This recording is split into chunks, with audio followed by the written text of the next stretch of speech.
All right, so tell me a bit about yourself, whatever comes to mind. Just, Okay. Well, I am from Raleigh, North Carolina. I was born here. My parents are from Hampton, Virginia.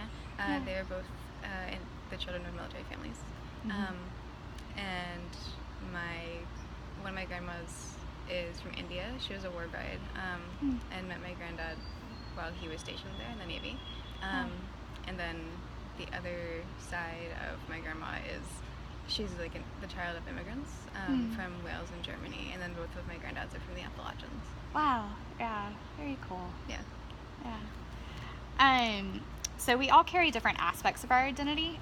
So you can almost think of it as like being in different components, like with our gender, our ethnicity, where we grew up, our political affiliations, our philosophical or religious perspectives. Sometimes our socioeconomic status. Like there's so many like different components. Is there like any or multiple pieces of like what you see as your identity that are like central or like mean the most to you as a Yeah, person? definitely. I Yeah. think the first one would probably be my religion. Yeah. Just because like I'm a convert, like I chose it, Yeah. and I understand like people who grew up with their like a religion that they're still in, or like it's totally central to their lives as well. But for me, it's like it's something that I don't know has really defined my life since I chose it. Yeah. And then being a woman, of course, like kind of informs my daily, I guess, like interactions and like experiences of different spaces. Yeah. And then like socioeconomic status as a third one, just because my family's kind of on the working class side. Yeah. So I don't think this would have played as much of a role in my life if I had stayed in like, you know, the kind of job my dad's in construction or something like that. Yeah. But being at UNC, I've had to kind of confront that identity and kind of learn to code switch almost. Yeah. Are there any like particular experiences with that come to mind with that code switching? Particular, I'm not sure. Yeah. I mean, there's so people in the Appalachians are a little bit more direct, and they have like this kind of dark humor that doesn't always jive with like people in professional settings. Yeah. And I had a mentor who I mean, she might have had the same background, but she was definitely like in the professional kind of personality that she had when she was talking to me, and she mentioned like contractors or something, like health contractors for the government, and I was just in a mood, and I was like, no, I hate those. I just like did not think it through. Yeah. Yeah. How did she respond to that? With a puzzled expression. Yeah. It's been a couple of years.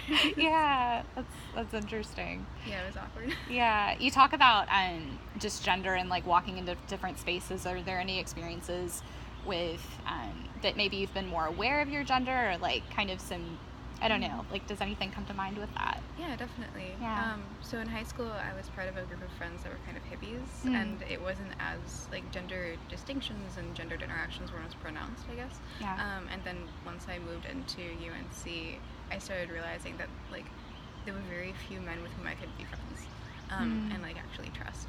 And Yeah. most of them were married.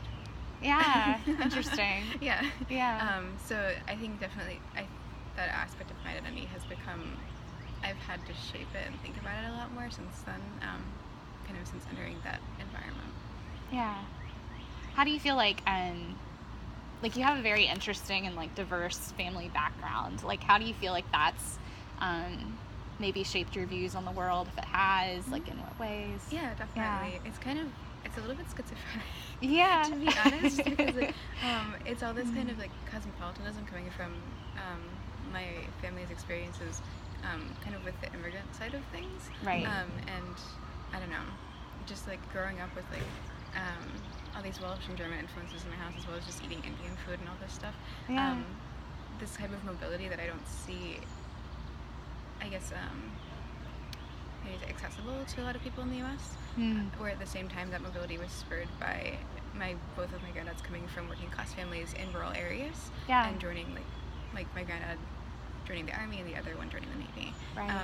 So as I've gone on study abroad experiences, it's kind of informed my understanding of them, and kind of like a critical perspective, Yeah. because I've realized that I guess like international mobility, there aren't that many opportunities for it outside of like a traditional sort of group of people in the U.S. Yeah. Hmm. That's really interesting. Yeah, no, I don't know if that makes sense. Yeah, it does. Yeah. Like, what do you mean by, like, the fact that, like, international mobility, are you saying that it's kind of, there's kind of a staticness to it, like, for most Americans, as far as being able to experience different cultures? Am I hearing you right in that? Yeah, totally. It's Yeah. like dictated by money and Yeah. people who it's kind of strange because I've like studied abroad in Russia and Central Asia, and Yeah. a lot of Americans are kind of unable to connect on a deep level with people in those countries, kind of by socioeconomic status. Yeah. Because people in those countries, even if they're part of the elite, they still have experienced certain economic pressures that some Americans have never, had their eyes open to. Right. Just because of where they live. And it's made me realize that I think like the opportunities for exchange are quite limited. Even with all this new technology, still like I think traditional channels are still being used, and it's like either you join the military and you get shipped off to like a random country where you don't speak the language, Right. or you go on like a volunteerism trip, or like just like traditional study abroad.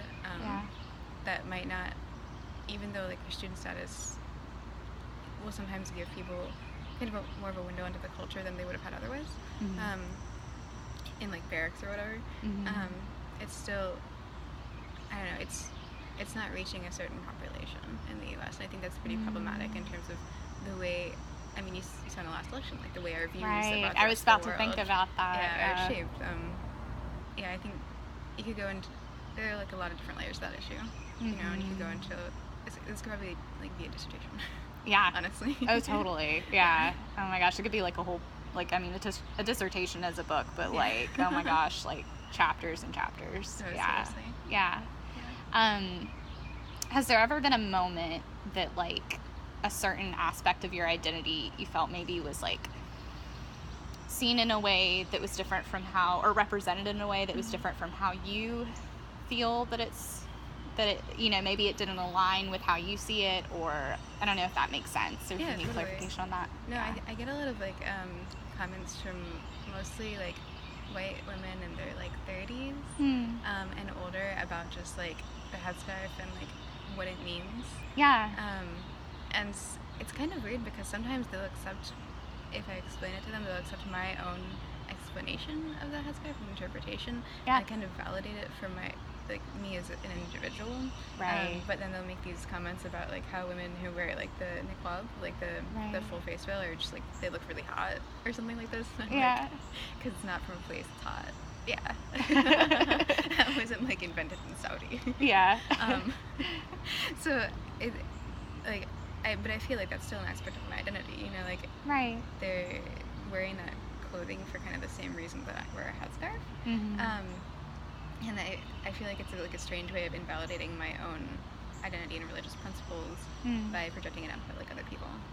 Right. It's kind of complicated. Yeah. Well, it's I think it's always interesting when like there's a certain aspect of our identity and we have like our own contextualized like ownership of it, and then like sometimes the way other people see it, or the way like kind of the greater culture like sees it, is different, or like I don't know, that's always interesting for me. Yeah, totally. Yeah. It's kind of weird because one of the people I connect with most on like at my work is well, she left this like last week. But she's like evangelical Baptist, and she like we always just like get together and complain about people like thinking it's ridiculous we believe in angels. Because I mean like she experiences kind of a lot of this same, I guess, like derision from people when they realize that she like has certain religious principles. And I think it's definitely like colored by class too. Like UNC is an environment that's I think it's quite classist, and it's a little bit like it tries to project itself as elite.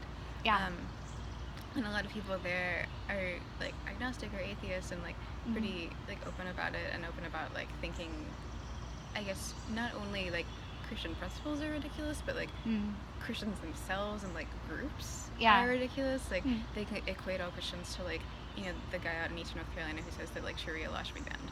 Like, right. Yeah. It's kind of a monolith, and that's something that she's had to struggle with too. That you wouldn't like. I mean, I wouldn't have expected going in, even as a non-Muslim. Yeah. Are there any experiences that come to mind that were really integral to your identity development? And again, just kind of thinking about like those different aspects, or I don't know, does anything come to mind? I know that's like a hard question or a deep question. Like, I mean, it's kind of just every day, to be Yeah, honest. yeah. Kind of like with each person that I meet, because I wear something that like is intended to tell them that I'm a Muslim before I meet them, right? Yeah. So it's kind of just a test that I see for like myself and the other person, you know, like are they like, how are they going to interact with me? Are they going to interact with me as a human? Are they going to assume that I'm oppressed? Like all this different stuff. And I experience weird things from like different people. Like a professor at UNC who, you know, has like a really critical aspect to his own work. After hearing me speak about like my religious beliefs, he decided I was super devout, quote unquote. Yeah. And I was like, dude, I do the bare minimum.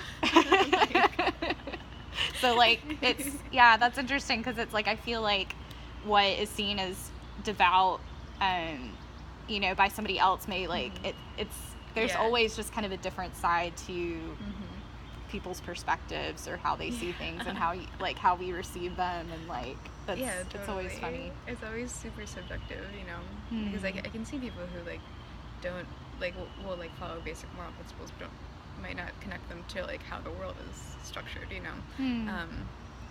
Seeing me as like someone who does all this ritual stuff, but like for me, I think it's like, you know, pretty basic, if that makes sense. Yeah. Is there anything else that's like come to mind during this conversation that like you want to talk about, or like I don't know. I think the project you're doing is super cool because it kind of dissects all the different layers of people's identities, and I think you look at it, intersectionality in a really interesting way, even like in the context of like a 20-minute interview. I mean, other than that, I could talk for hours on this stuff, but I'm not going to keep you. No, you're good. Yeah. No, I just wanted to make sure you didn't feel like you didn't get to share anything that you wanted to, or like, I don't know, or anything like you have questions about, or I don't know. I mean, I'd love to hear more about your project. Yeah. So it's, I mean, this part of the project is like actually pretty, and I can like